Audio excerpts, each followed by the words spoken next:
Gracia presenta.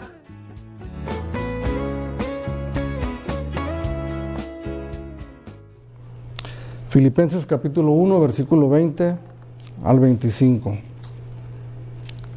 Dice la palabra del Señor: conforme anhelo y esperanza de que nada seré avergonzado, antes bien con toda confianza como siempre, ahora también será magnificado Cristo en mi cuerpo, o por vida o por muerte. Porque para mí el vivir es Cristo y el morir es ganancia.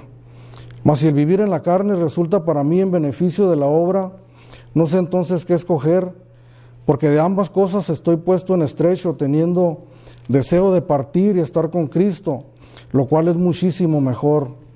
Pero quedar en la carne es más necesario por causa de vosotros.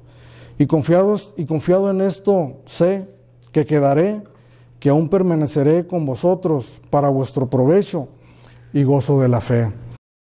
Antes de conocer al Señor, hermanos, hace ya más de 20 años, alrededor de 27, 28 años más o menos, una de las características, hermanos, de un servidor, entre otras muchas tantas, es que era una persona negativa completamente, negativa, y una persona amargada.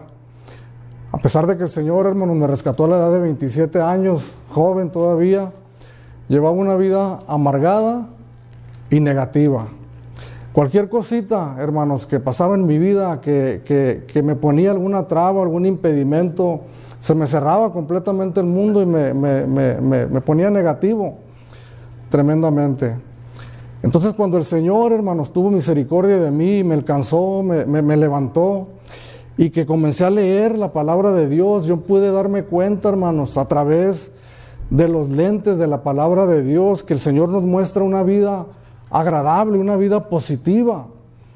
Pude ver, hermanos, que hay esperanza, aún en las situaciones más difíciles que nosotros podamos estar atravesando.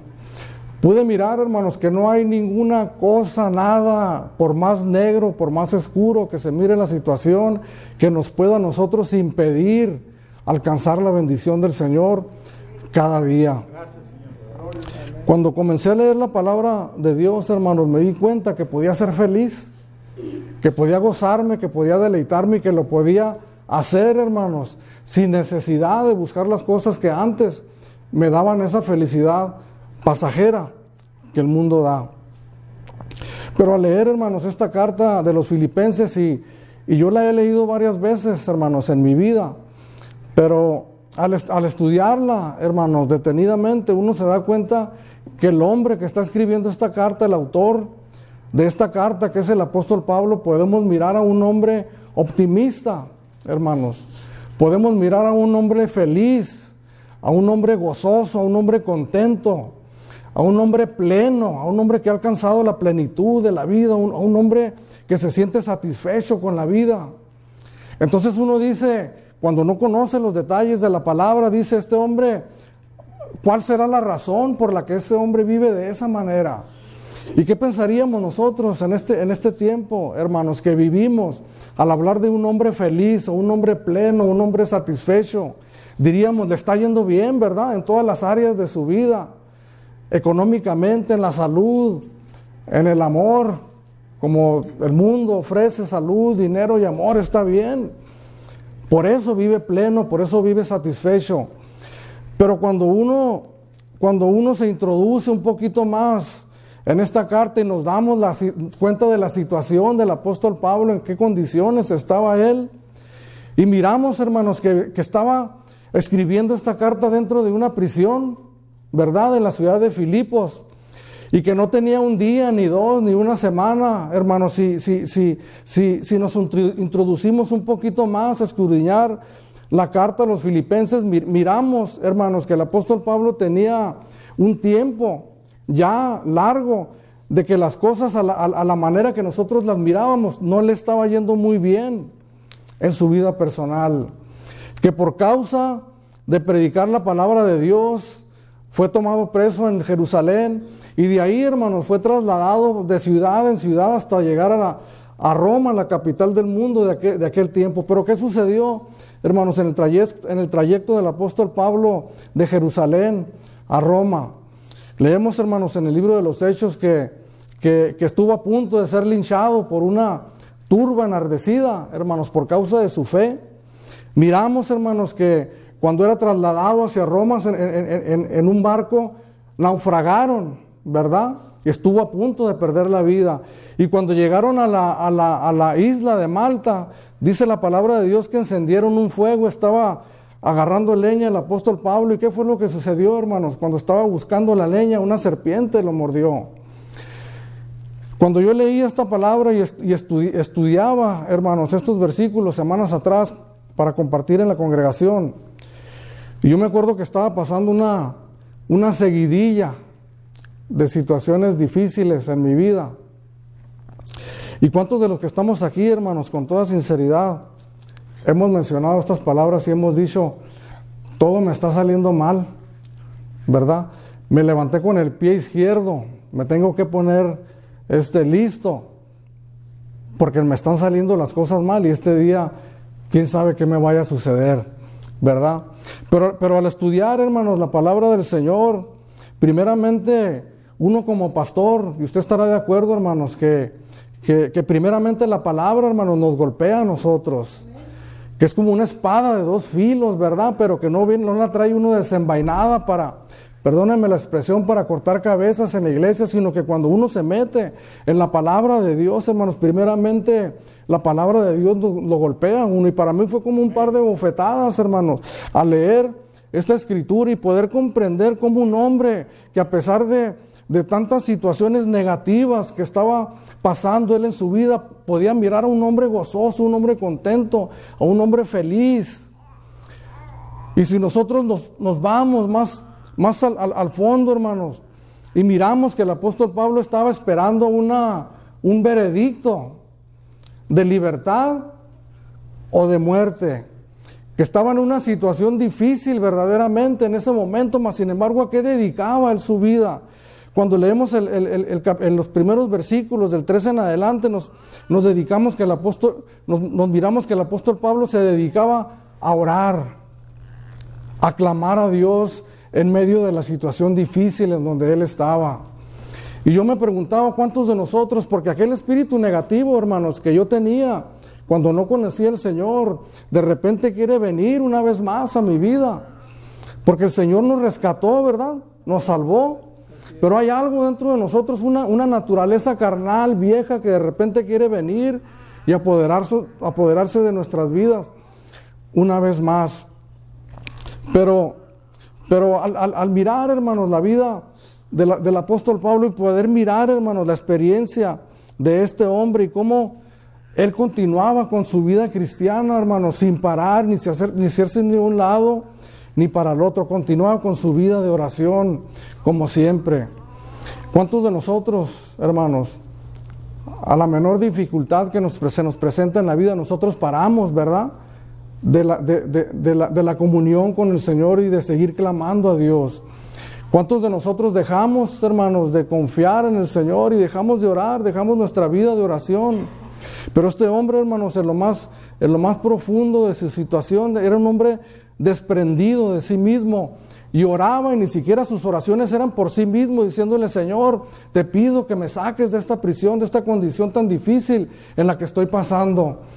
Si leemos, hermanos, a partir del versículo 3, miramos la oración de este hombre diciendo: doy gracias a Dios siempre que me acuerdo de vosotros, siempre en todas mis oraciones, rogando con gozo por todos vosotros, por vuestra comunión en el Evangelio desde el primer día hasta ahora. El gozo y el contentamiento del apóstol Pablo, hermanos, estaba dedicado, hermanos, a la iglesia que el Señor le había permitido plantar en la ciudad de Filipos. No tenía tiempo, hermanos, para lamentarse de su condición, de su situación. No tenía tiempo para sentir pena, hermanos, por sí mismo, tristeza por sí mismo, sino que su gozo y su contentamiento era ver, hermanos, prosperar a los demás, ver el crecimiento de las demás personas, verlos cómo crecían en la fe, cómo conocían, cómo se entregaban al Señor y cómo iban creciendo en la fe. Si hay un mayor gozo, hermanos, que nosotros podamos experimentar, es poder mirar con nuestros ojos cómo un hombre o una mujer dan su vida, rinden su vida al Señor Jesucristo. Pero nosotros sabemos que no para ahí, ¿verdad? Que no termina ahí. Nosotros sabemos, hermanos, que la vida cristiana es difícil. Y nosotros sabemos que el crecimiento y la prosperidad de un cristiano es difícil. Entonces el gozo, hermanos, el contentamiento de mirar a esa nueva criatura, esa nueva alma que ha rendido su vida al Señor Jesucristo y mirarlos cómo crecen y cómo prosperan, eso llena el corazón de cualquier creyente que ha entregado su vida al Señor Jesucristo. No es un gozo nada más del pastor o del cristiano maduro que ha dedicado su vida, hermanos, a compartir el Evangelio, sino que debe de ser el gozo de todos nosotros, el poder mirar la prosperidad de la iglesia, de los hermanos en Cristo Jesús. Y al mirar en el versículo 12, hermanos, las palabras de este hombre, el apóstol Pablo, que dice: quiero que sepáis, hermanos, que las cosas que me han sucedido han redundado más bien para el progreso del Evangelio. Y cómo miramos, hermanos, que en medio de la oscuridad, ¿verdad?, y de la situación negativa, en lugar de la queja hacia Dios, en lugar de la amargura, en lugar de mirar las cosas negativas, como el apóstol Pablo, para él se le abrió una puerta grande y eficaz. Como para él las situaciones difíciles eran una oportunidad, hermanos, para hacer aquello en lo que el Señor le había llamado, que es predicar el Evangelio. Y dice Pablo: quiero que sepáis, hermanos, que las cosas que me han sucedido. ¿Y cuáles cosas eran las que le habían sucedido al apóstol Pablo, hermanos? Si no es que por causa de predicar el Evangelio iba, según nuestra mirada carnal, humana, de mal en peor. Y que estaba a punto, hermanos, de recibir una noticia de libertad o de muerte. Pero para el apóstol Pablo era una tremenda oportunidad. Y es ahí donde yo pude recibir o sentir, hermanos, un par de bofetadas hacia mi persona. Al mirar a este hombre, hermanos, en medio de la situación difícil y negativa, encadenado posiblemente, hermanos, a un soldado romano que lo custodiaba de día y de noche, y en lugar de quejarse, en lugar de pensar en su propia situación, él dice: quiero que sepan, hermanos, que las cosas que me han sucedido han redundado para bien. Porque tenemos a un hombre, hermano, desprendido de sí mismo, que ni siquiera dice: las cosas que me han sucedido me han redundado para mi beneficio, ¿verdad? Soy una mejor persona, he crecido, tengo un mejor carácter, he cambiado, ¿verdad? Me ha ayudado a cambiar cosas en mi vida, ¿no? Ni siquiera dice eso. El apóstol Pablo dice: las cosas que me han sucedido han redundado más bien para el progreso del Evangelio. Si algo podemos mirar aquí, hermanos, es un hombre que ponía énfasis en dos cosas en su vida y que estaba completamente entregado a ellas: a Cristo y el Evangelio.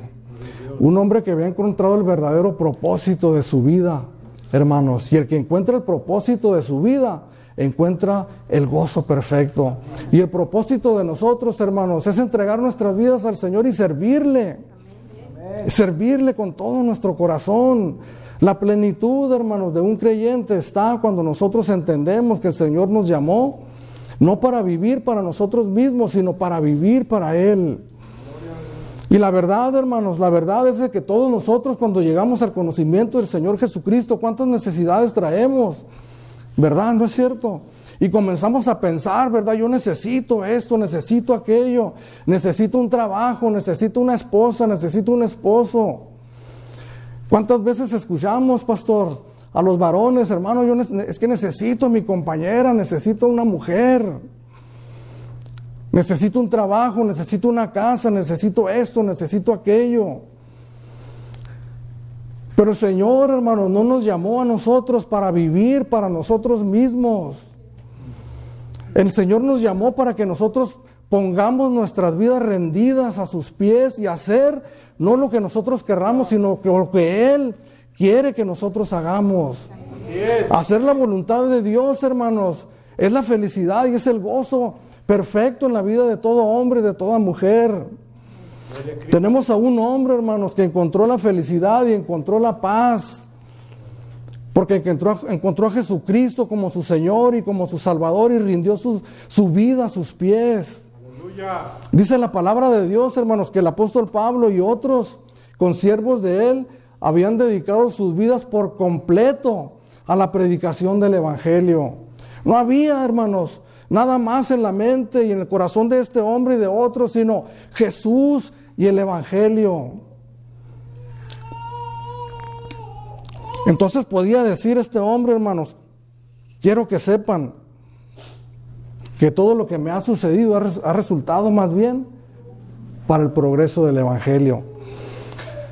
Entonces tenía un soldado ahí de testigo, hermanos, día y noche con él. Y a los que venían a relevar a este soldado, que escuchaban, ¿verdad?, lo que el apóstol Pablo decía. Y yo me imagino, hermanos, que estos hombres podían pensar, ¿cómo es que este hombre, todas las cosas que le han sucedido, y puede hablar de esta manera, y puede estar tan tranquilo, y puede estar tan feliz y tan gozoso? ¿Y cómo es que este hombre, que ni aquí en la prisión deja de hacer lo que está haciendo? ¿Sabes una cosa, hermano? Nuestro cristianismo está dentro de una casa de cristal. Nuestra vida cristiana, hermanos, está siendo vista por mucha gente.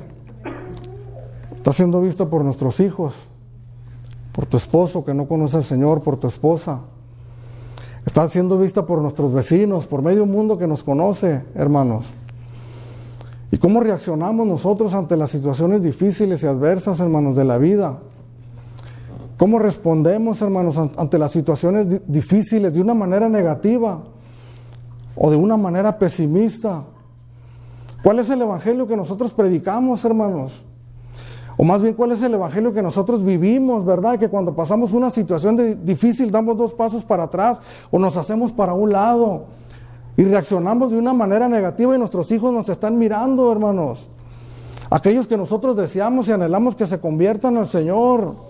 Y cómo miran, hermanos, nuestra debilidad en las situaciones difíciles. Pues este hombre, hermanos, el apóstol Pablo tenía un fundamento y tenía una base para poder decir que las cosas que le habían sucedido habían redundado para el bien, para el progreso, para el avance del Evangelio. Porque dice en el versículo 13, de tal manera que mis prisiones se han hecho patentes en Cristo, en todo el pretorio y a todos los demás. ¿Qué es lo que está diciendo el apóstol Pablo aquí, hermanos? Cuando habla del pretorio, hermanos, aquí específicamente se está refiriendo a la guardia imperial, a los soldados, hermanos, un cuerpo selecto del ejército, de alrededor de 1000 hombres que estaban encargados de cuidar al emperador, a César, y su palacio, su casa. Y estos hombres observaban, hermanos, la vida del apóstol Pablo. Y el apóstol Pablo dice, de tal manera que estos hombres se han dado cuenta que yo no estoy aquí porque soy un vulgar delincuente. Estos hombres se han dado cuenta que yo estoy preso por una causa. Y estos hombres se han dado cuenta que la causa por lo que yo estoy preso es una causa justa y que es la causa del Evangelio. Cuando nosotros miramos al último de la carta, hermanos, en los saludos ya del apóstol Pablo, en el capítulo 4, el versículo 22, ya cuando se está despidiendo el apóstol, dice, todos los santos os saludan, especialmente los de la casa de César. ¿Cómo es que estos hombres, los de la casa de César, los que pertenecían los que vivían en el entorno del emperador romano, cómo es que ellos habían conocido a Jesucristo?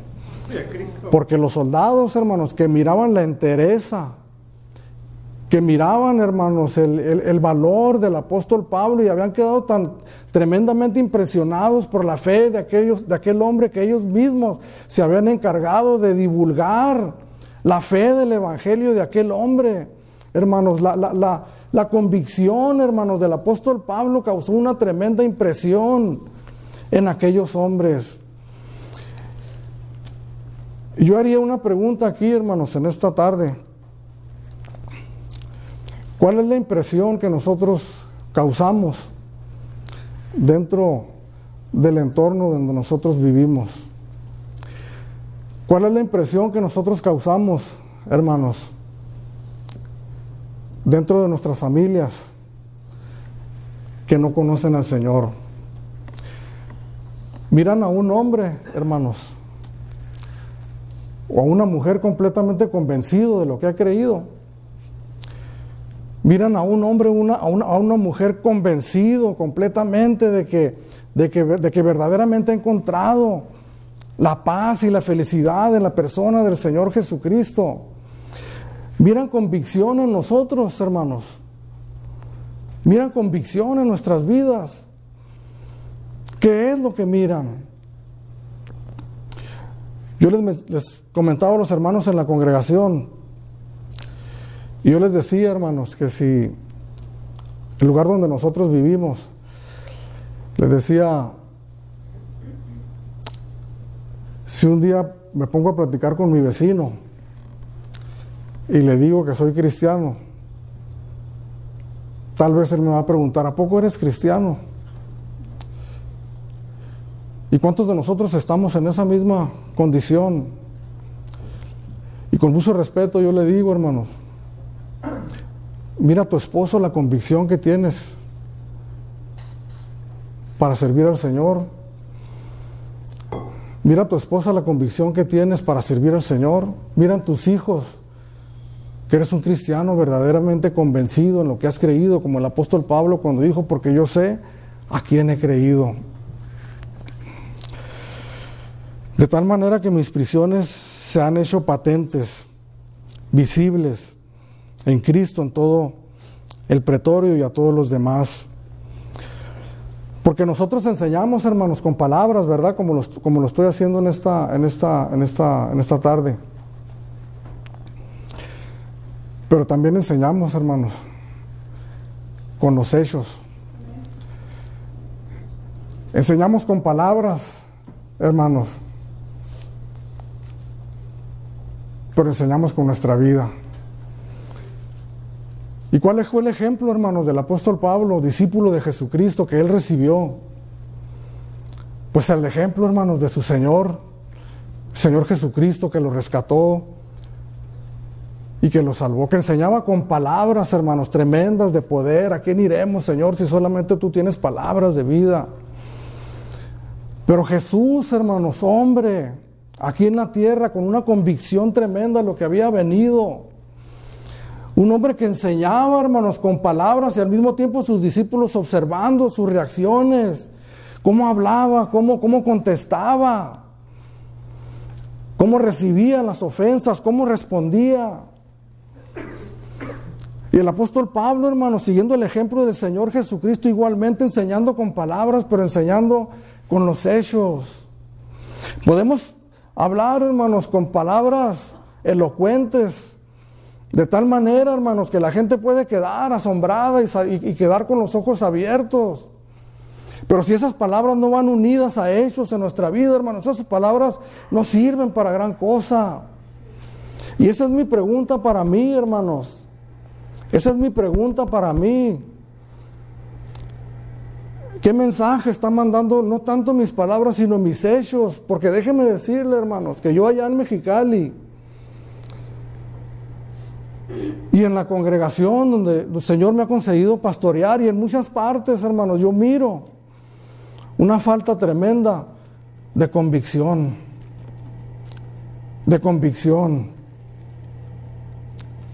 En nuestra fe, en quien hemos creído. La gente de afuera, hermanos, estaban mirando la convicción del apóstol Pablo de tal manera que estaban creyendo en él, en Jesús. Pero El versículo 14 dice: la mayoría de los hermanos, cobrando ánimo en el Señor, con mis prisiones, se atreven mucho más a hablar la palabra sin temor. Los que no conocían al Señor, hermanos, quedaban impresionados por la convicción de este hombre, pero los hermanos en la fe, los hermanos creyentes, los hermanos cristianos, aquellos a quienes el apóstol Pablo les había sembrado la semilla de la palabra del Señor, y que al saber, hermanos, que su líder, que aquel hombre al que respetaban tanto, estaba en la prisión, pues obviamente que sintieron de repente algo así como que, ¿cómo va a reaccionar nuestro líder? Y estaban, ¿qué vamos a hacer? Pero al mirar, hermanos, la iglesia, la actitud del apóstol Pablo ante esa situación, dice Pablo, dice: la mayoría de los hermanos, cobrando ánimo en el Señor con mis prisiones, se atreven mucho más a hablar la palabra sin temor. Somos ejemplo, hermanos, hacia los demás. Somos ejemplo. La gente que viene, pastor, a la iglesia, que está en busca del Señor y que está sintiendo una inquietud para buscar al Señor, y que escucha la palabra de Dios, hermanos, en una congregación, pero que mira, hermanos, con sus ojos la vida de aquellos que profesamos fe en Jesucristo, de aquellos que decimos que confiamos y que hemos entregado nuestra fe, nuestra vida al Señor Jesucristo. Ellos están mirando el ejemplo de una vida cristiana. Pero ¿qué ejemplo estamos dando nosotros, hermanos? A la gente que está acercándose al Señor y que está buscando al Señor con sinceridad. ¿Qué mensaje les estamos mandando nosotros en nuestra manera de servir al Señor? Y allá en Mexicali, hermanos, la falta de convicción se mira en cosas externas, pequeñas, si usted quiere. Allá en Mexicali, hermanos, se mira la falta de convicción en aquellos que dicen que han entregado su fe a Jesucristo, pero que se les hace fácil, Alberto. No voy a ir el domingo porque necesito hacer unas compras importantes. Un domingo como quiera. No voy a ir al domingo porque llegó visita a mi casa, ¿verdad? Y tengo que demostrarles la hospitalidad. Yo allá en Mexicali, hermanos, miro la falta de convicción cuando convocamos a la iglesia, hermanos, para clamar al Señor. ¿Cuántos tenemos necesidades, hermanos? ¿Y cuántos sabemos que una de las mejores maneras de poder suplir esas necesidades es clamando al Señor en oración? Amén. Y yo miro la falta de convicción, hermanos, cuando nosotros convocamos a la iglesia para orar el día de la oración, y cómo miramos en Mexicali, hermano, que la mitad de los que tienen un servicio en la iglesia, los que sirven en la iglesia, de aquellos que enseñan la palabra de Dios a los niños, de aquellos que tienen algún cargo en la iglesia, se les hace fácil no ir a la oración. Yo miro la falta de convicción, hermanos, cuando se nos hace fácil llegar a medio servicio, barridos. Y tal vez decimos, son cosas externas, hermanos, no se fijen en esas cosas. Pero la actitud, hermanos, que nosotros tenemos dentro de nosotros, las manifestamos en las cosas que hacemos externamente. Y yo miro, hermanos, una falta tremenda de convicción en el pueblo cristiano. Cuando yo leía la palabra de Dios y estudiaba, yo decía, yo tengo una falta tremenda de convicción como este hombre la tenía. Y cuando estoy aquí hablándoles, hermanos, la palabra de Dios no es, hermanos, porque sea un dechado, hermanos, de virtudes y poderme parar delante de ustedes y decirles, yo soy un ejemplo para todos. No, hermanos. Si algo deberíamos de tener todos nosotros es la sinceridad de corazón, de poder mirar la palabra de Dios y ser golpeados por ella y decir, Señor, necesito de ti, no estoy caminando bien. Miro a mis vecinos que practican otra religión, otra creencia, y yo en mi corazón estoy convencido de que están mal, de que están errados, pero yo en su caminar, hermanos, miro más convicción que la mía.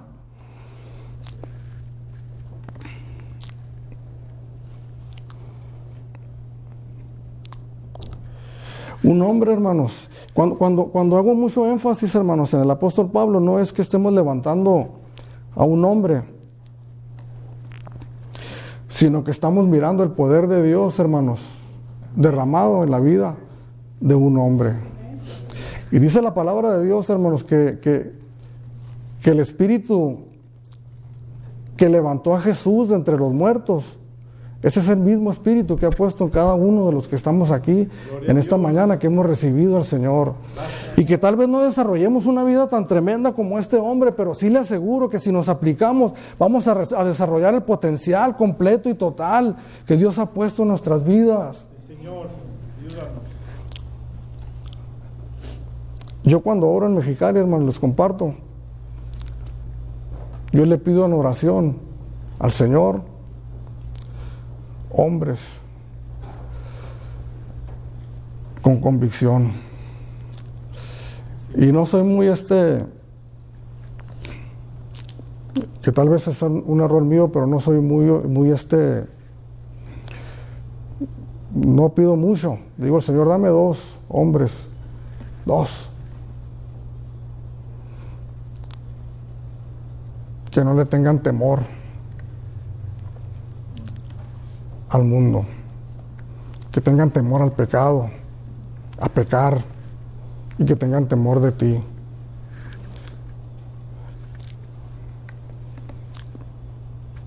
El apóstol Pablo, hermanos, era un hombre cuya vida giraba alrededor de Jesucristo. Era un hombre cristocéntrico. Aleluya. Cristo para él, hermanos, era todo. Y si podemos pensar eso en esta mañana, hermanos. Yo me preguntaba delante del Señor, Señor, tú eres todo para mí, Señor. Y cuando hablamos esa palabra, decir tú eres todo para mí, es decir, todo. Es entender las palabras del Señor Jesucristo cuando dijo, si alguno ama más, padre, madre, hermanos, hermanas, hijos, hijas, esposa, que a mí, no es digno de ser mi discípulo. Entonces este hombre, hermanos, estaba completamente enamorado del Señor Jesucristo y su vida giraba alrededor de él. Algunos a la verdad, dice el versículo 15, 16, 17, dice, predican a Cristo por envidia y contienda, pero otros de buena voluntad. Los unos anuncian a Cristo por contención, no sinceramente, pensando añadir aflicción a mis prisiones, pero los otros por amor, sabiendo que estoy puesto para la defensa del Evangelio. El apóstol Pablo tiene palabras muy fuertes, hermanos, en esta misma carta, el capítulo 3, para aquellos que predicaban un falso evangelio. El apóstol Pablo no se andaba con medias tintas a la hora de referirse a los falsos profetas, a los que adulteraban el evangelio. Pero aquí no está hablando de ellos. Cuando dice que algunos predican a Cristo, dice por contención, no sinceramente, sino que está hablando de aquellos que predicaban la palabra de Dios correctamente, pero con una motivación equivocada, pensando en sí mismos y pensando traer más aflicción al apóstol Pablo. Pero otros, dice, lo hacen por amor. Pero el punto aquí que el apóstol Pablo quiere decir, hermanos, en el versículo 18, dice, ¿qué pues? Quien tenga una Biblia internacional ahí va a leer, ¿qué importa? ¿Qué importa? Que no obstante, de todas maneras, o por pretexto, por verdad, Cristo es anunciado y en esto me gozo y me gozaré aún. El gozo del apóstol Pablo, hermanos, era que la causa de Jesucristo avanzara. La situación que él estaba pasando, hermanos, en una prisión, que podía salir libre o que podía quedar en libertad, que había unos hombres que estaban predicando la palabra correctamente, pero con una motivación equivocada. Él decía, ¿qué importa? ¿Qué importa? Lo que importa es que el evangelio avance, progrese y crezca. Porque en una de esas salva a mis hijos. En una de esas salva a las personas que más amo. Sí, Señor. ¿Qué importa lo que me esté pasando? ¿Qué importa que me enferme? ¿Qué importa que pierda mi carro, que pierda mi casa? Si eso está dentro de la voluntad del Señor para que el Evangelio progrese, ¿qué importa? Cuando miramos la convicción de este hombre, hermanos, y la dificultad que nosotros tenemos, hermanos, al mirar la palabra de Dios es conectarnos con esta verdad y con esta realidad. El dejar de mirar a personajes, hermanos, lejanos a nosotros de hace 2000 años y mirar que es algo que nosotros somos llamados a vivir, que es una meta para todos, hasta que todos alcancemos la estatura de la plenitud de Cristo. Porque todos somos llamados, hermanos, a crecer en la fe y a ser hombres y mujeres de convicción. Cuando nosotros miramos estas vidas y decimos, esto no es para este tiempo. Pero la medida que el Señor pone alta, hermanos, es para todos nosotros. Para todos nosotros. ¿Qué importa? Dice el apóstol Pablo. Yo he llegado a pensar, hermanos, porque uno como pastor, uno quiere que prospere la obra. Pero si a ti te place, Señor, y si por alguna razón no prospera, pero eso resulta en el progreso del Evangelio, si es tu perfecta voluntad, ¿qué importa? Porque esto no se trata de mí, hermanos, del pastor, no se trata. Perdónenme la expresión, esto no se trata de nosotros, de nuestros intereses personales. Se trata del interés supremo de nuestro Señor y Salvador Jesucristo. Estamos tan desconectados, hermanos, de esa realidad, que nos suenan palabras extrañas, ajenas. Vivimos, hermanos, en un cristianismo que nos alimenta el ego, que nos gusta escuchar que vamos a prosperar, que nos va a ir bien, que todo lo que nosotros deseamos se va a cumplir, y aplaudimos y nos levantamos y nos gozamos. Pero cuando escuchamos que si es necesario que nosotros despreciemos nuestras vidas hasta la muerte, eso suena duro para nosotros. Pero es la verdadera felicidad. Es la verdadera paz y el verdadero contentamiento, el verdadero gozo. ¿Por qué no nos gozamos y no nos deleitamos en Cristo Jesús? Porque buscamos el placer en tantas cosas y no donde debe de ser, que es la persona hermosa de nuestro Señor y Salvador Jesucristo. Misericordia de nosotros, Señor. Y si nosotros nos mentalizamos, hermanos, y tratamos de ponernos en las sandalias de este hombre que estaba esperando un veredicto, hermanos, libertad o muerte, y que eso sobra, ¿verdad? Cuando estamos en una incertidumbre. Tengo un amigo, hermanos, que estuvo en la prisión en Mexicali hace muchos años, y él me decía que tenía un compañero que estaba a punto de salir libre de la prisión. Le faltaba cuestión de semanas, pero la incertidumbre, hermanos, de que no le decían cuándo. Ya había pasado como 10 años ahí, era cuestión de días. Pero esa incertidumbre, hermanos, lo llevó a él a los baños. Cuando fui mi amigo, dice que abrió la puerta, me encontró con las venas cortadas, chorreando sangre por la incertidumbre que lo carcomía. ¿Cuántos de nosotros hemos ido al médico, hermanos, por un resultado importante de nosotros o de algún ser querido de nosotros?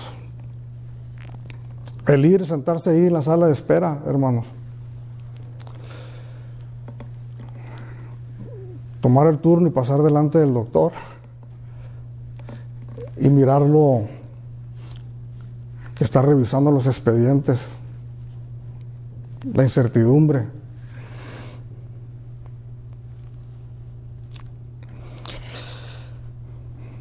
Porque sé que por vuestra oración, versículo 19, y la suministración del Espíritu de Jesucristo, esto resultará en mi liberación, conforme a mi anhelo y esperanza de que nada seré avergonzado, antes bien, con toda confianza como siempre.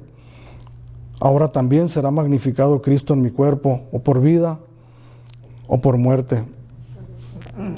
Está orando el apóstol Pablo con la esperanza de salir de la prisión, pero ¿sabe qué, hermano? No para vivir su propia vida, sino para seguirse desgastando en el Señor Jesucristo. Dice, conforme a mi anhelo y esperanza de que nada seré avergonzado. ¿Cuántos le tenemos temor, verdad? Al quedar mal, al quedar en ridículo, en vergüenza.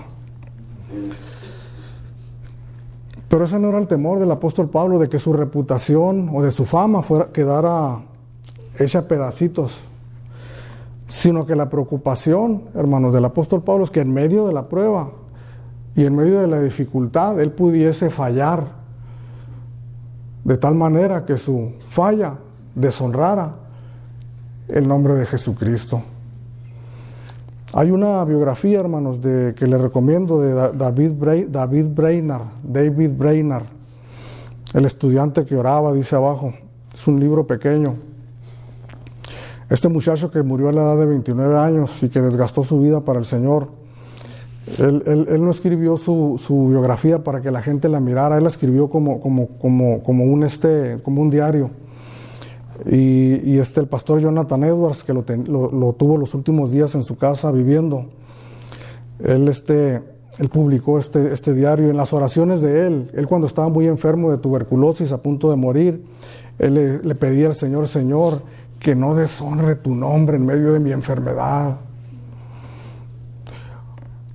Hombres y cristianos con convicción, hermanos, que no deshonren, porque esto no se trata de nosotros. Esto no se trata de nosotros. Se trata del Señor Jesucristo. Señor. Porque para eso fuimos llamados, para glorificar su precioso nombre. Y este hombre tenía el maestro de maestros que le enseñó que durante todo el juicio el Señor Jesucristo, que Él padeció, hermanos, injustamente en esta tierra, clavado en la cruz del Calvario, no abrió su boca y murió una muerte digna y se comportó con una manera, con una hombría, hermanos, tremenda. De tal manera, hermanos, que cuando el Señor entregó el Espíritu a aquellos soldados que se habían estado burlando de Él, uno de ellos dice, verdaderamente este hombre era el Hijo de Dios. ¿Cuál es nuestro comportamiento, hermanos, en medio de las situaciones difíciles?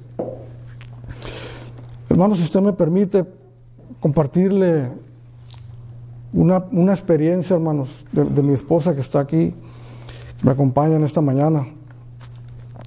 Cuando nosotros llegamos aquí, hermanos, a que oraran por nosotros, yo les preguntaba cuántos estaban aquí en aquel tiempo, hace 10 años. Y se acuerdan, hermanos, que llegamos, oraron por nosotros salimos de una congregación donde yo pasé 19 años, hermanos, ahí congregándome. Y tuvimos que salir por causas justas, hermanos. Hay causas por las que uno puede salir de una iglesia y tiene uno que salir. Sin entrar en muchos detalles, hermanos, esa era una de esas causas que tuvimos que salir. Pero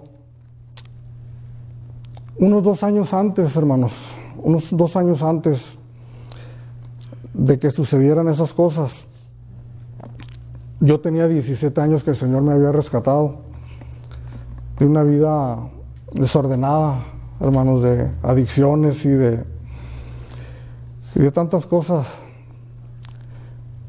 que no se me llena la boca repetirlas, hermanos, pero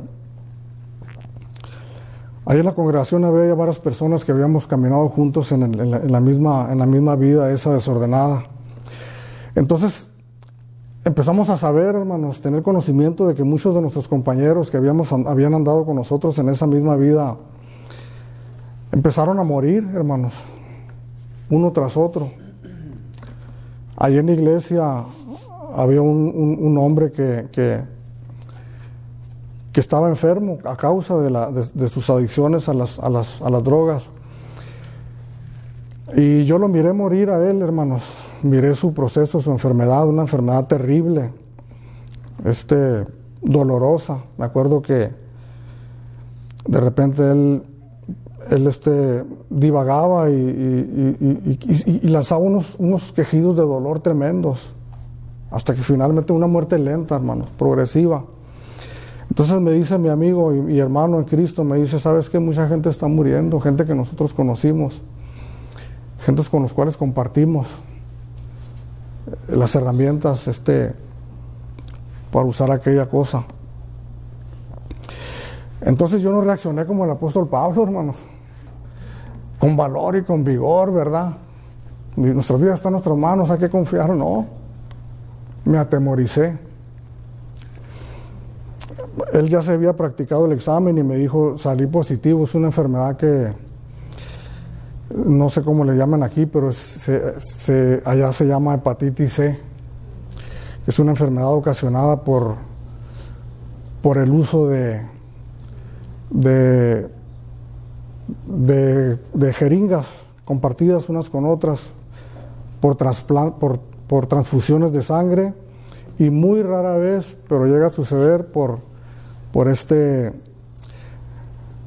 contacto sexual. Entonces me hice el examen en un lugar y yo tenía 17 años en Cristo, hermanos, 17 años en Cristo. Y fue tal mi deshonra al Señor, mi cobardía, hermanos, que le dije a aquel hermano, ¿sabes qué? Abre el sobre tú. Yo no quiero ver. Entonces lo abrió el hermano y me miró a los ojos y me dijo, saliste positivo, Ricardo. Entonces, si yo no hubiera sabido de qué se trataba, hermanos, no hubiera habido tal problema, pero yo miré morir a aquel hombre y sabía de lo que se trataba. Entonces ahí empezó, hermanos, por usar la palabra, un vía crucis, un caminar, hermanos, que duró más de 10 años, hasta hace unos meses atrás. Entonces, cuando fui al médico, hermanos, allá el proceso es muy lento, el Seguro Social, el Istecal y todo eso. Uno va con el doctor y luego le ponen una cita en 3 meses y luego vienen en otros 3 meses. Entonces yo cuando fui con el médico la primera vez, hermanos, pues confirmó, ¿verdad?, el padecimiento que yo tenía y me mandó a hacer otros análisis para mirar el qué tipo, porque hay diferentes grados del virus, hasta llegar al más agresivo, y para medir también la carga viral. Entonces cuando me tocó la cita otra vez, hermanos, pues me tocó el virus más agresivo y me tocó la carga viral más alta. Mi compañero que había salido positivo también, porque hay muchos casos, hermanos, donde el virus no progresa, se queda estancado. Entonces el doctor le dijo a él que no había necesidad de hacer nada, que estaba bien, ¿verdad? Que así podía vivir y morir de otra cosa en la vida.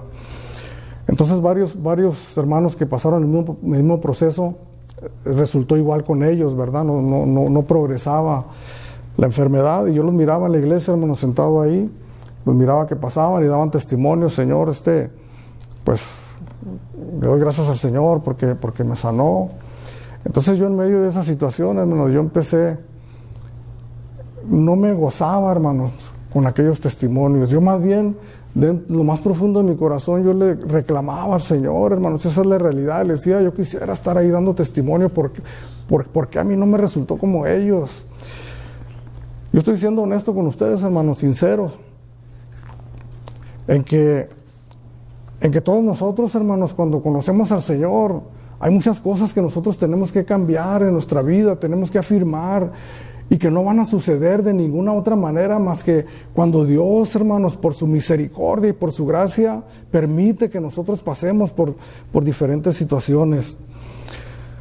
Después, hermanos, el doctor me mandó a hacer una biopsia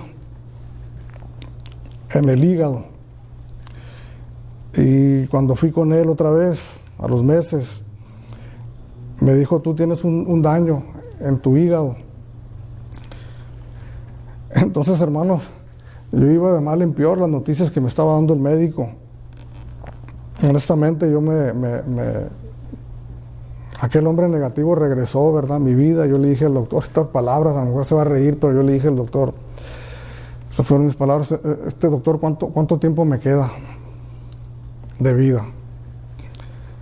Entonces el doctor se me quedó mirando, hermanos, y me dijo, no, dice, vamos a luchar por esto, hay un tratamiento, es muy agresivo, tú tienes el virus más agresivo y la carga viral muy alta, pero se puede hacer algo. Este tratamiento, hermanos, es prácticamente una quimioterapia y dura un año. Si a los 3 meses miramos que no hay avance, lo vamos a tener que parar porque pues no tiene caso seguir. Entonces me sometí a este tratamiento, todavía no era pastor, hermanos. Me sometí a ese tratamiento y a los 3 meses fui con el médico para ver cómo había evolucionado el tratamiento, y es lo que yo les decía, la incertidumbre. Desde que sale uno de casa, hermanos, para escuchar el resultado, el veredicto del médico.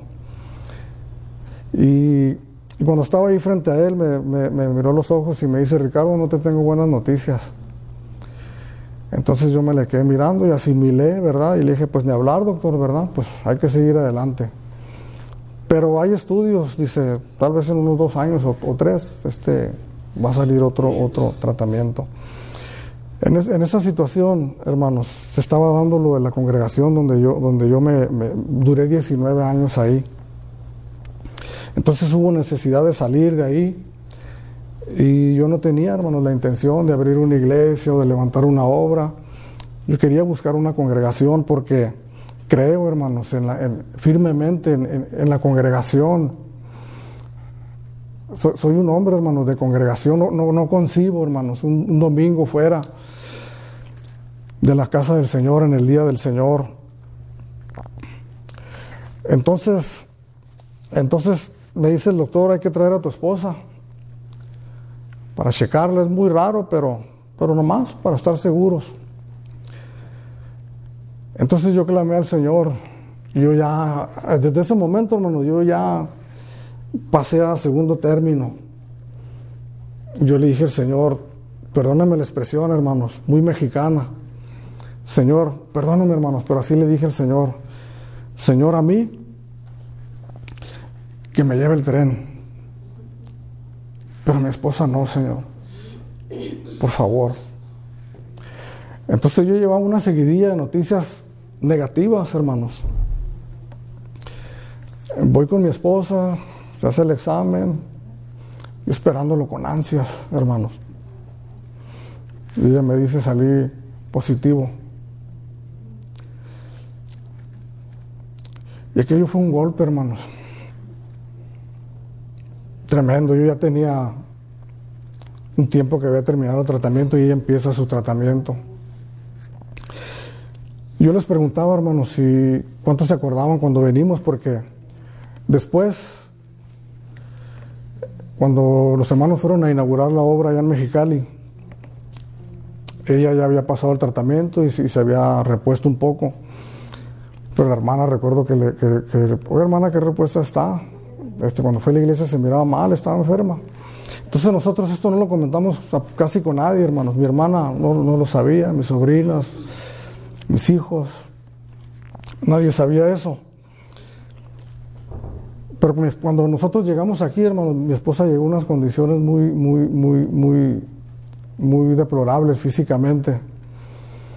Yo miraba las fotos que están ahí en la página de la Iglesia Visión de Gracia y de aquí de Azusa, y miro la condición de mi esposa, y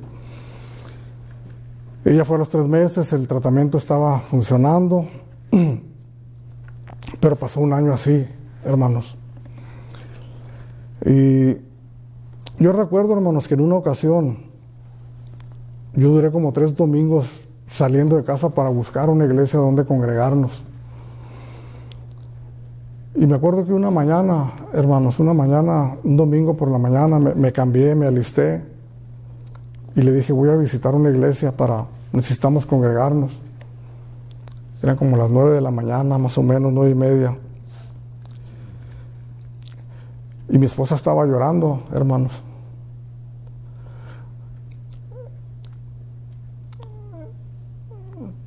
Por el dolor físico y por todo lo que ese tratamiento produce: depresión, produce dolor físico, pérdida del peso, pérdida de ganas de vivir, hermano. Y yo la miraba la condición de ella, me acordaba de David, hermanos. Cuando él pecó y las consecuencias la arrastraron hasta el pueblo de Dios y David clamaba y le decía, Señor, yo pequé. Pero estas ovejas, Señor. Y yo salí de la casa sin iglesia, hermanos. Sin una congregación que estuviera orando por nosotros. Y yo pensaba y decía, Señor, si algo nos pasa en esta situación. Yo no conocía al pastor, no teníamos iglesia, hermanos. Y les digo francamente, no fue mi culpa. Y yo miraba, hermanos, cómo prosperaban los impíos, como dice la palabra del Señor, y nosotros en esa situación, y reclamaba al Señor.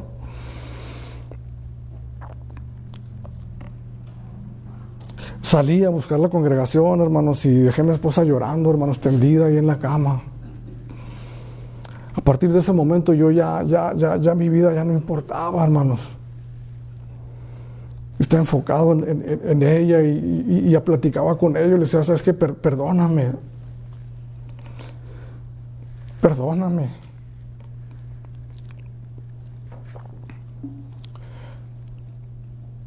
Pero eso ha producido en nosotros, hermanos, una comunión, una sola carne.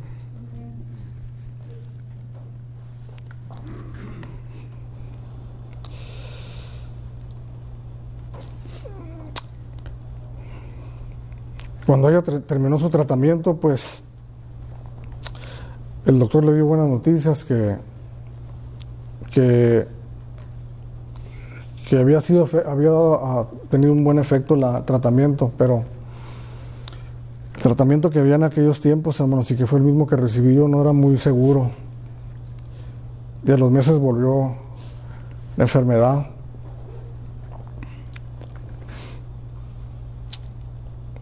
Yo recuerdo que una vez llegué a mi trabajo, hermanos. Yo llegué con esta situación con 93 kilos, así como estoy ahorita. Y en 3 meses de tratamiento yo pesaba 80 kilos.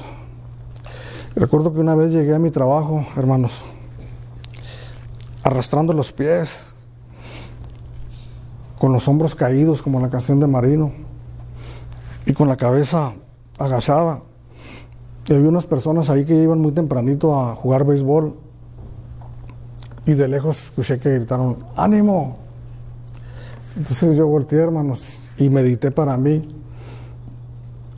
¿Cómo me están mirando estos hombres? Que tienen necesidad de darme ánimo. ¿Cómo me miraba, hermanos? Aquel hombre que había confesado a Cristo como su Señor y su Salvador. Aquel hombre que había depositado toda su confianza en el Señor, porque creer en el Señor, hermanos, poner la fe en nuestro Señor Jesucristo no es simplemente creer que esto es verdad, significa confiar plenamente en el Señor, que Él está en control total de nuestras vidas.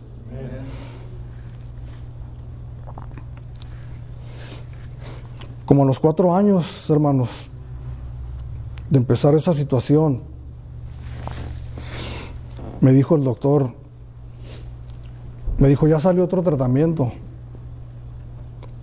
este es un poquito más efectivo, vamos a probar. Mi esposa, hermanos, ya no quiso saber nada, quedó asustada. No, yo no quiero saber nada.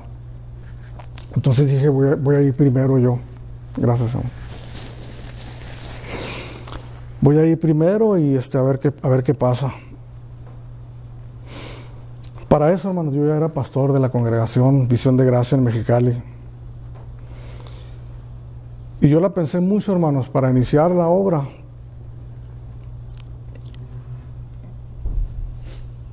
Porque yo pensaba en mi condición. Y yo decía, si quedamos a medio camino, ¿qué va a pasar con la obra? Sin embargo, el Señor puso convicción en mi vida, y una convicción, hermanos, en donde yo pude decirle al Señor, Señor, si tú me mandas ir, yo voy.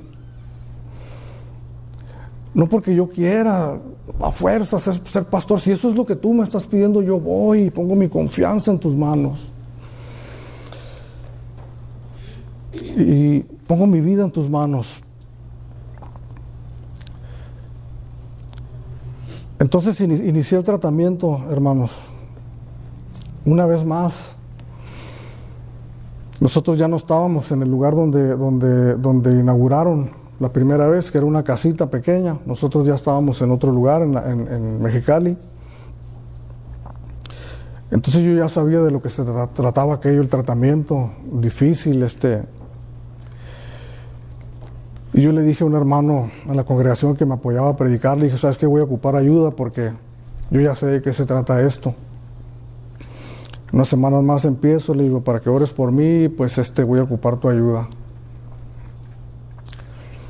Entonces, como a la semana de comenzar el tratamiento, este hermano se fue, hermanos. Se fue de la iglesia. Y me quedé solo, hermanos. Humanamente hablando. Cuando comencé el tratamiento, hermanos, yo llegaba los domingos a la iglesia completamente abatido, hermanos. En medio del tratamiento yo no podía estudiar la palabra de Dios. Me sentaba y quería leer y me quedaba dormido, hermanos, y no podía. Yo decía, Señor, ¿qué voy a compartir? ¿De qué voy a hablar? Pero les quiero decir una cosa, hermanos.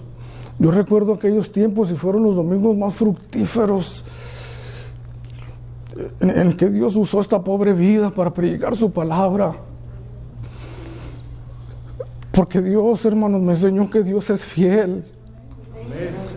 Que aunque nosotros somos infieles, Él permanece fiel. Gloria a Dios. Antes, hermanos, de comenzar la iglesia, teníamos una célula en la casa familiar donde vivía mi papá, mi hijo, su esposa, iba mi hermana, Roselena, iba Fabiola y su esposo. Yo estaba en el primer tratamiento deprimido, completamente débil. Y en esa célula, hermano, yo tenía que compartir la palabra. Yo iba como si me fueran empujando, no quiero, no puedo. Y yo me sentaba en esa mesa, hermanos, sin saber qué hacer. Pero para la gloria de Dios, hermanos, no dejé de caminar. Iba con unos hermanos a la prisión de San Luis a predicar la palabra del Señor. Nos turnábamos, hermanos. Éramos 3 y cuando me tocaba el turno a mí, yo les llegué a decir, yo no puedo. Es más, yo creo que ya no voy a poder venir. Pero era una lucha tremenda, hermanos. ¿Sigo o no sigo? ¿Paro? ¿Me hago a un lado? ¿Qué hago? Pero el Señor puso convicción en mí. Hay que seguir. Porque esta obra no es de nosotros, hermanos. En una ocasión que vine para acá, para Susa, llegué a la casa de mi hermana Silvia y después de salir de aquí de la iglesia, llegamos y abrí un libro, en Selecciones, y miré un artículo ahí de una mujer que se había convertido al cristianismo, una mujer famosa del medio artístico, y ella compartía una enfermedad que ella padeció por muchos años y cómo Dios trató con ella, ¿verdad? Yo en medio de esa situación en mi vida. Entonces dice ella que iba por la calle, que iba en su carro y de repente se le atravesó un taxi, y dice que en la defensa del taxi miró un mensaje, ¿verdad? Que la animó, una esperanza que Dios le dio, ¿verdad? Y yo pensando, ¿por qué a todos les suceden esas cosas y a mí no? Porque yo cada que voy al médico, paz. ¿Por qué cuando pasa algo, por qué, verdad? Pero ahí es donde entra, hermanos, el ejemplo del apóstol Pablo. Quiero que sepáis, hermanos, que todas las cosas que me han sucedido han redundado más bien para el progreso del evangelio. Yo aprendí ahí, hermanos, que cuando más negra se miran la situación, hermanos, Dios sigue siendo Dios. Aleluya. Que mientras más difícil está la situación, el Señor sigue siendo el Señor. Que si yo como discípulo, como cristiano puedo fallar, Él no puede fallar como Señor. Y por algo que yo no entiendo y no sé, Dios permitió que siguiera ese proceso difícil. Entonces se llegó la fecha, hermanos, de conocer el segundo resultado del tratamiento a los 3 meses, después de 3 o 4 años del primero. Entonces yo iba con el médico, hermanos, al hospital, y ya se me hacía tarde, y me acuerdo que me metí en un carril, y enfrente de mí iba una camioneta, y directamente miré la defensa, hermanos, y miré una calcamonía que decía: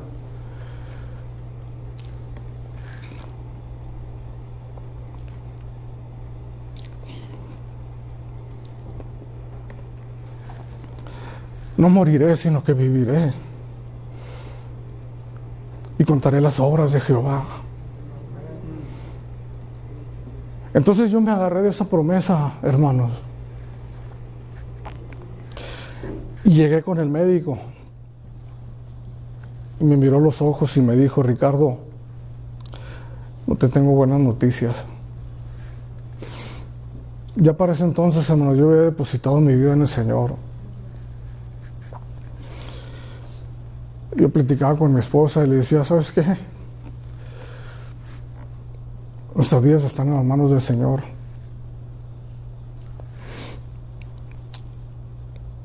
Hay que seguir adelante, confiar en el Señor y que haga lo que Él quiera con nosotros. Para el ministerio del pastorado, hermanos, tener una mujer al lado de uno, la ayuda idónea, es indispensable.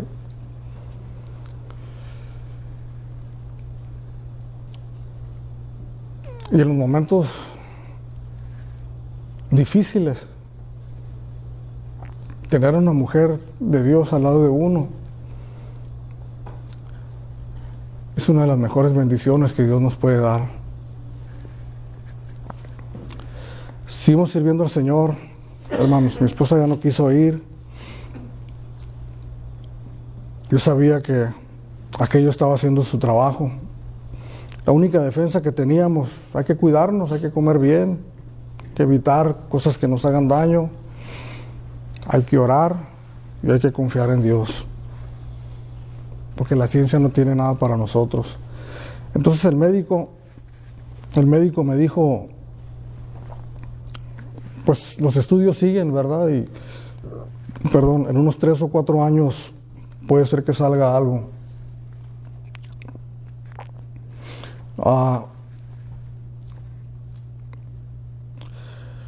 El año pasado, hermanos, a finales del año 2017, el doctor nos dijo: ya está a punto de salir algo.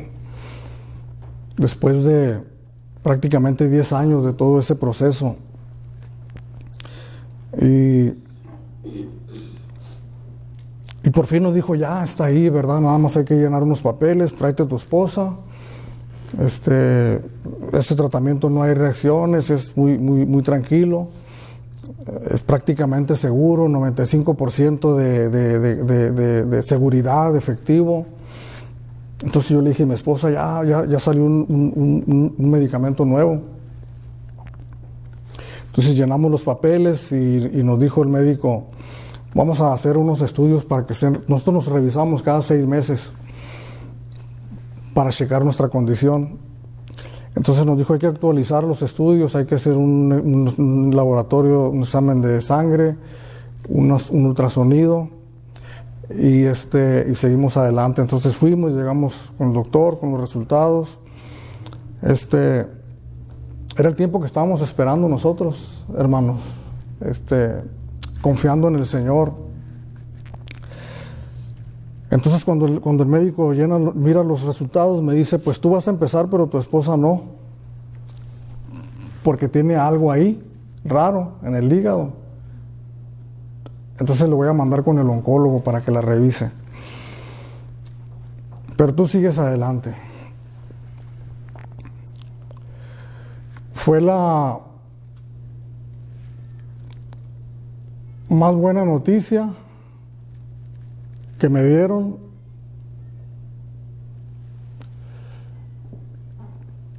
que trajo la peor noticia. el que había causado, el que había sido el causante, iba a tener la oportunidad de luchar por su vida, y la que había sido inocente no. Entonces fuimos pues fuimos a casa primero, nos tomamos de la mano, y mi esposa siempre ha sido muy fuerte. Me apoyo en ella. Mirarla fuerte a ella me hace sentir fuerte a mí. Entonces nos tomamos de las manos, salimos del hospital, y yo le dije, ¿cómo te sientes? Y ella comenzó a llorar, hermanos.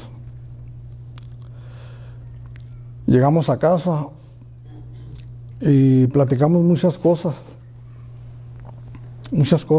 porque todavía no había nada seguro, había que hacer una confirmación. Fuimos a que le hicieran un ultrasonido. Perdónenme que me extienda un poquito, hermano. Ya voy a terminar. No hay problema, hermano. Y hicieron un ultrasonido y le dijeron, no, pues sí, hay algo ahí, hay que ir con la oncóloga para ver qué va a hacer contigo.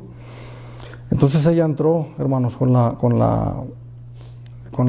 doctora, y la doctora miró los resultados. Entonces ella empezó a llenar unos papeles para que comenzara ella un tratamiento de quimioterapia, porque lo que ella miraba ahí es que ella tenía un cáncer en su hígado. Pero en medio de llenar los papeles, ella se quedó un momento mirando, y luego rompió el papel, hermanos, y le dijo a ella, mejor te voy a mandar con el cirujano, oncólogo, para que te haga otros exámenes, porque este tratamiento es muy, muy agresivo, a ver si te pueden dar otra cosa. Pero ya dándolo por un hecho que ella tenía cáncer en el hígado. Entonces llegamos a la casa, hermanos, y otra vez, hermanos, la oscuridad, lo difícil. Señor, ya casi llegábamos a la meta. Yo no quiero empezar solo ese tratamiento, yo quiero empezar con mi esposa. Yo clamé al Señor, hermanos, por su misericordia. Y llegamos a la casa y nos tomamos de la mano, y ella empezó a llorar, hermanos, y me dice, no quiero que te sientas culpable, dice.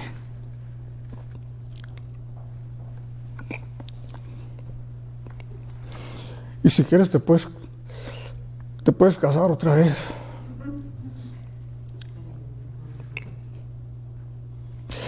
Y estábamos ahí los dos tomados de la mano, hermanos, y yo, perdón,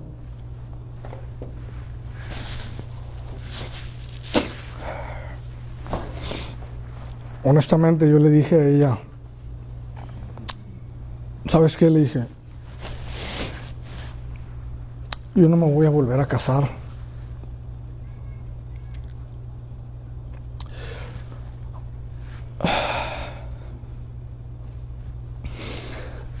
En aquellos tiempos, hermano, yo valoré tanto a mi esposa.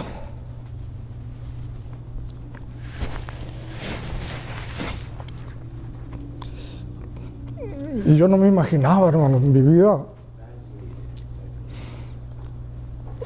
sin ella.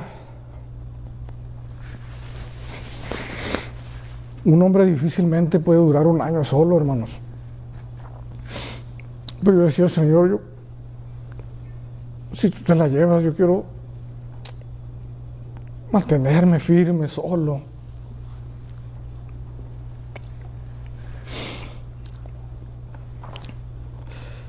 Después que fuimos con el médico, hermanos, le mandó a hacer otros estudios más seguros. Entonces cuando el médico miraba el examen se movía la cabeza así, ¿te acuerdas? Y pues uno pensando lo peor, ¿verdad? Entonces nos empezó a decir, aquí dice que tiene un tumor del tamaño de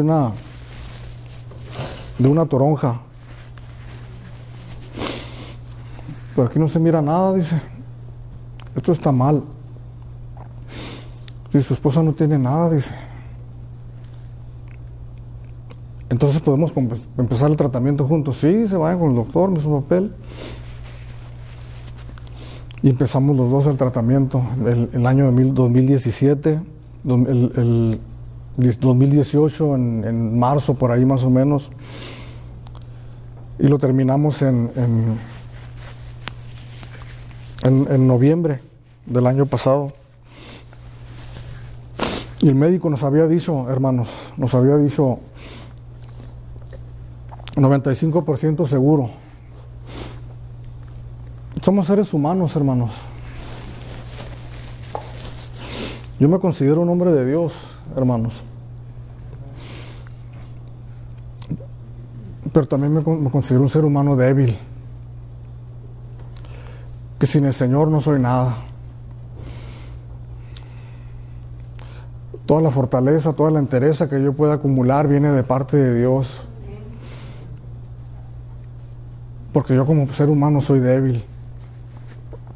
Entonces yo decía, ese 5%, hermanos, me hacía dudar. Y dos experiencias fallidas, hermanos, ya iba yo negativo, hermanos. Aquel viejo hombre negativo regresó. Me acordaba del rostro de aquel médico, hermanos. Ricardo, no te tengo buenas noticias. Entonces pasamos los dos con el médico, hermanos, y eso fue en noviembre, ¿verdad? Noviembre. Entonces empezó a mirar su celular y uno con la incertidumbre otra vez, hermanos, ahí. Un doctor muy distraído, ¿verdad? Y luego, no, salieron muy bien los dos, dice. Y luego volvió. Entonces nos volteamos a ver otra vez. ¿Cómo dijo, doctor? No, pues que salieron bien los dos. No hay nada ahí ya. Están bien. Entonces Dios usó la ciencia, hermanos, para sanar nuestros cuerpos. Gloria a Dios. Pero yo pude valorar muchas cosas en aquellos tiempos, hermanos. Valoré, hermanos, la gran bendición y el gran tesoro que es pertenecer a una iglesia, pertenecer a una congregación que oran unos por otros. Cuando hay necesidades estamos ahí con los hermanos, porque para nosotros nos agarró esta situación sin iglesia, hermanos. Pude valorar a la esposa, a la mujer que Dios me dio. Y el día de hoy, hermanos, al estar parados aquí delante de ustedes, puedo decir que el Señor nos ha sanado totalmente.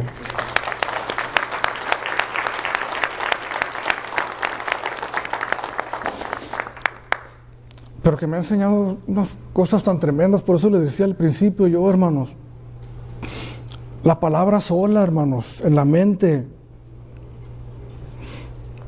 no es de mucha efectividad. La experiencia vivida a través de la palabra de Dios, experimentar al Señor en medio de la oscuridad, el poder decir con toda certeza, el Señor es fiel. Y sabes una cosa, hermano, un día vamos a morir. Esa sanidad es temporal porque un día vamos a morir. Un día, hermanos, un día vamos a enfermar de otra cosa. Pero algo que me enseñó el Señor, hermanos, es que ¿qué importa? ¿Qué importa mientras que la causa de Jesucristo sigue adelante? Porque esto no es de nosotros. Por eso la convicción de este hombre, hermanos. Porque para mí el vivir es Cristo y el morir es ganancia para mí. Señor. Dice el apóstol Pablo, yo no sé para aquellos que predican para su propio beneficio, yo no sé, es más, iglesia, yo no sé ustedes, pero para mí el vivir es Cristo y el morir es ganancia. Porque esto es una convicción personal. Es una convicción que yo no me puedo sacar de mi corazón y metérsela a nadie. Es una convicción que viene de lo alto, a través de la misericordia y de la gracia de Dios.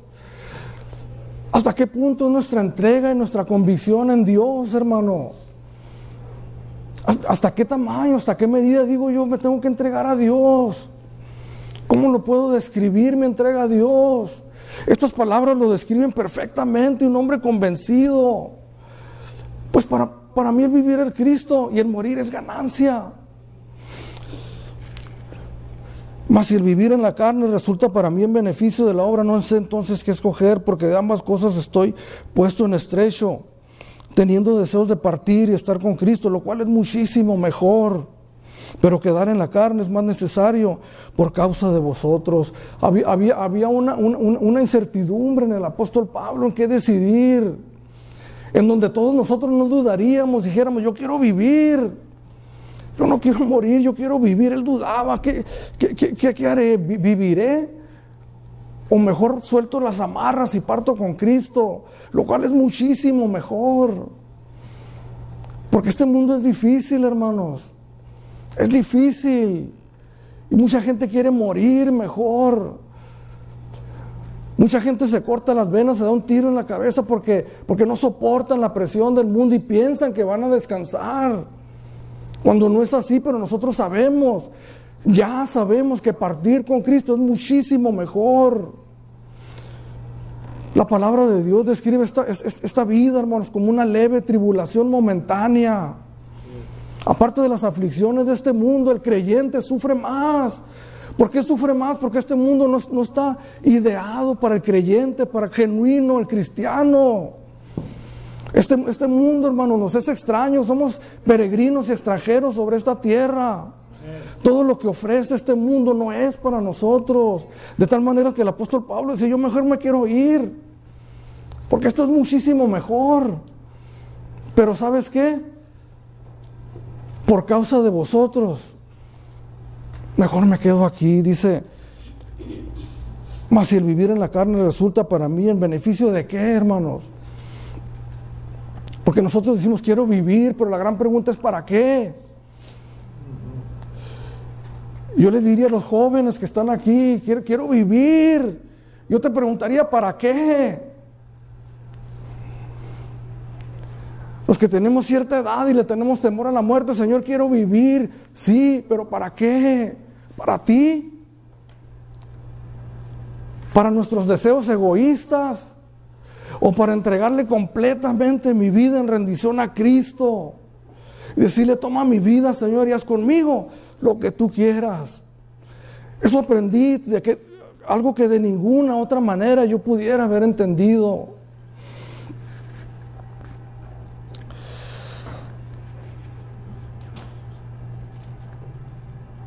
Mas si el vivir en la carne resulta para mí en beneficio de la obra, no sé entonces qué escoger, porque de ambas cosas estoy puesto en estrecho, teniendo deseos de partir y estar con Cristo, lo cual es muchísimo mejor. Pero quedar en la carne, seguir vivo, es más necesario. Por causa de ustedes. ¿De qué se trata el cristianismo, hermanos? Se trata de tener una religión, de ir a la iglesia los domingos, de gozarnos con las alabanzas. Se trata de confesar a Jesús como nuestro Señor y Salvador. Perdóname la expresión, y vivir vidas centradas en nosotros mismos, egoístas. Todos nosotros deberíamos de contestar a esa pregunta. La vida cristiana se trata de vosotros, de ustedes. La vida cristiana es servir al prójimo, hermanos. No había mayor gozo para el apóstol Pablo que mirar almas venir a los pies de Jesucristo. Mirarlos pasar de las tinieblas a su luz admirable. Mirar que daban los primeros pasitos y fortalecerse en la fe, crecer. Convertirse en hombres, en mujeres de Dios. No había mayor gozo, hermanos. Eso es lo que llenaba su corazón y su alma. Eso está sucediendo realmente, hermanos, en nuestros medios. Quiero terminar, hermanos, con un himno muy hermoso que encontré. Es un himno muy, muy antiguo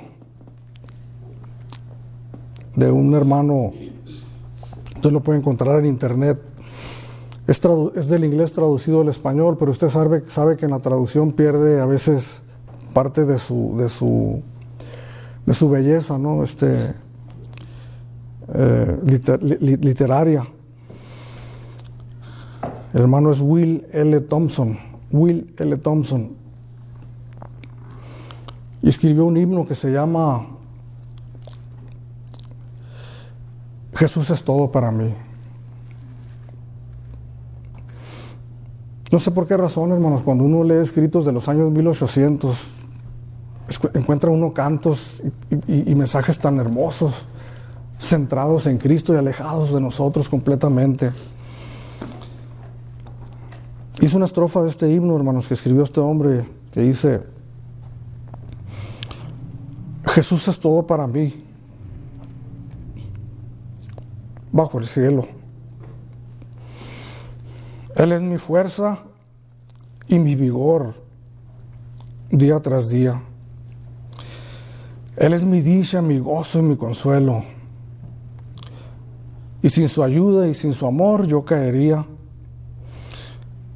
En mi aflicción a sus fuertes brazos vuelo. Él es mi amigo que me colma de alegría. Y solo en Él encontrar refugio puedo. Solo en Él encuentra solaz el alma mía. Yo no sé, hermano, qué situación estés pasando en esta mañana al estar aquí en la congregación. No sé qué nubarrones mires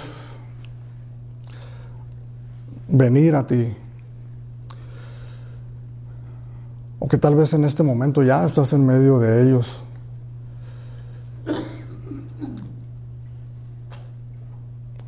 Pero agarrémonos del ejemplo de este admirable hombre de Dios, hermanos,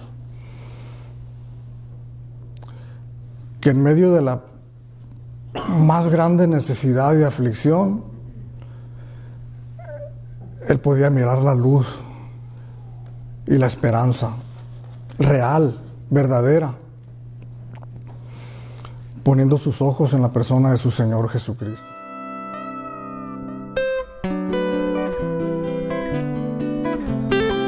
Por tu gracia, hablando la verdad en amor. Tú eres hermoso, Señor.